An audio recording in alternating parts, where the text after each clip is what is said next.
Hello there and welcome to a new video. This time it's a new video game challenge video. Unlike my Doom videos in which I basically have 100 monsters trying to kill each other and see how long they take to survive in such a scenario, this time I'm doing something slightly different. Can you, in the Hitman game, kill all the NPCs in the Paris level? Now, this challenge is relatively challenging because you have armed guards which will try and kill you if you try to hurt anyone or anything in sight. So, without further ado, let me show you how to kill every single NPC in the level, or how I was able to do so. First things first, I'm going to do this challenge with the default loadout. That means the main Hitman suit, the silencer pistol, and the wire. I'm not going to use any bombs or anything excessive because that's just going to make the challenge way too easy. I want to actually make it challenging. As such, you are using default loadout. Another tidbit that I'm going to be doing is trying to do this in one take. That means if I die, I have to restart from the very beginning. One of the first things that happened while doing this challenge is that I failed twice. You see, my first initial plan was to go through into the basement area where the kitchen is to take out everyone down there. It's an isolated area and there's not a lot of people to take out, which is quite easy. Plus, it means I can get a guard's outfit, which makes life a hell of a lot easy. However, during this process, I did, let's just say, I kind of got the attention of the guards by killing these two people. Eventually, however, I was able to get through this section and I was able to get into the basement, whereby I slowly but methodically took out the guards and also the kitchen staff and anyone else who was down there. Although some did spot me every so often, I was able to quickly dispatch them and keep my rating quite low. You see, the rating at the bottom left corner, well, I cannot get it at a combat status, because if I do, then I am most likely going to get shot to pieces, and that isn't something that I really want happening. Once the kitchen area was cleared out, I eventually tried going upstairs. However, I noticed there was one guard who could see through my disguise. So I sneakily got a headshot on him, but I then alerted some more guards who got spooked over this death. Thankfully, they didn't see me, and I was able to just get away scot-free. One of the things that I must stress is the use of melee weapons. You see, melee weapons, namely the knife and the screwdrivers, are very good at getting insta kills. Therefore, I'm going to collect as many of these as possible so I can quickly dispatch as many of the NPCs. This makes life a lot more easier when in combat. You see, guns aren't necessarily that useful because in combat, half the time the NPCs can take bullets like nothing. They're basically bullet sponges, so melee weapons are for the win. One of the next things I did was going through the garden. You see, the garden is filled with all the guards, and for this challenge I'd rather take out the guards first so that I don't have a problem with all the innocent NPCs, the normal NPCs that won't do anything to you. The guards will do stuff to you if you provoke them, and honestly, going through the garden and taking out these guards was a little bit tricky. Every so often I would get caught and it was a bit of a nuisance trying to survive the next few seconds from these guards. Some of them did catch me and did start shooting back, but eventually I managed to take them out. After a long period, eventually all the guards in the garden were gone, and I was able to move inside. This is where I met a few more guards, but I was able to take them out slowly but surely, even if I did end up going through a mass shootout at one point. One of the other benefits of the garden was the fact that you could dump bodies over the side into the river, which was very useful at hiding bodies. Some bodies were obviously left out because I forgot about them, but for the most part I did try to conceal some of the bodies so that I could get away with blue murder, quite literally, and so that the guards won't go after me and won't start a large investigation. You see, as soon as they start investigating, they start to huddle up in big groups, which can be more difficult for the challenge, so I want to try and avoid that.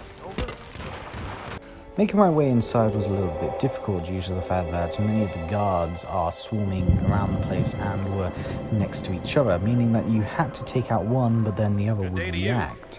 Luckily, some guards would go out on their own and they'd be easy to kill. Eventually I made my way up to the third floor, the top floor, and was able to go into the attic. The attic was probably one of the more easier sections because there are very few people there and you can easily take out as many people as possible, as many of the NPCs, which was very good.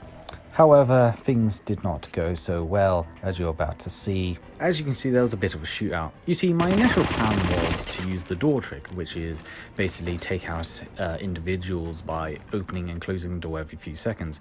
By doing this, you basically avoid any issues when concerning the AI trying to fight back. So, yeah. Can you see him? Target took one.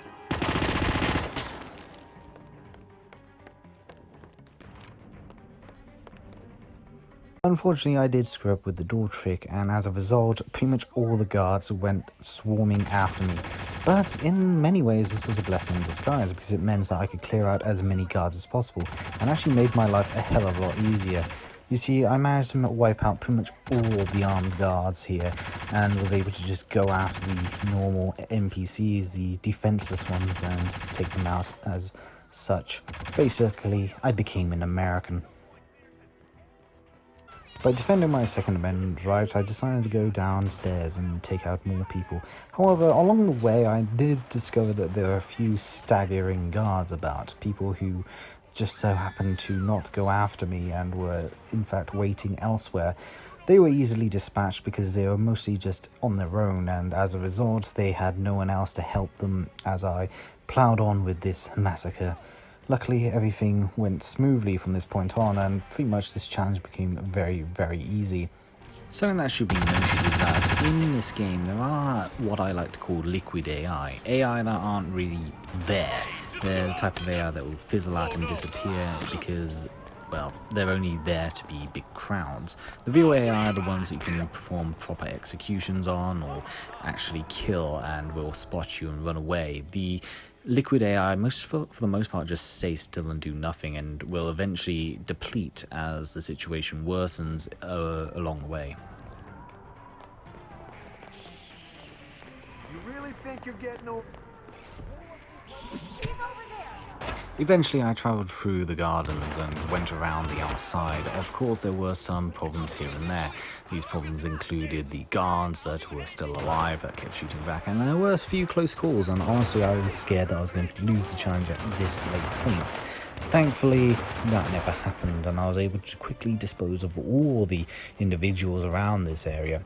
Of course, then I discovered that some of the NPCs actually ran back inside and started hiding in different rooms, which meant that I had to backtrack through every single room and make sure that they were all dead.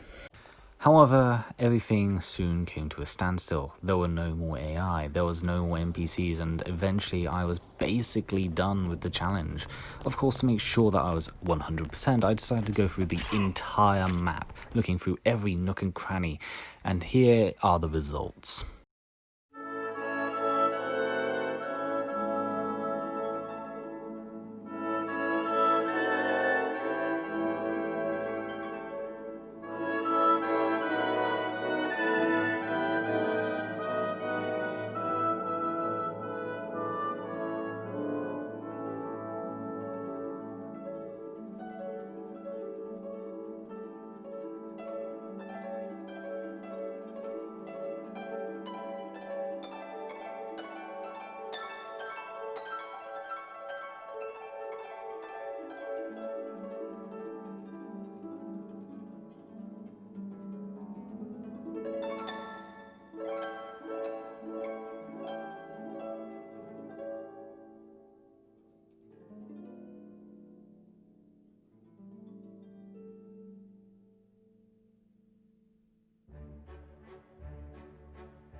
With everything done, I eventually left the level and was done with the challenge. I had succeeded in wiping out every single NPC in this level. So yes, it is possible to indeed cake out every single NPC if you don't count the liquid NPCs, which basically don't really exist.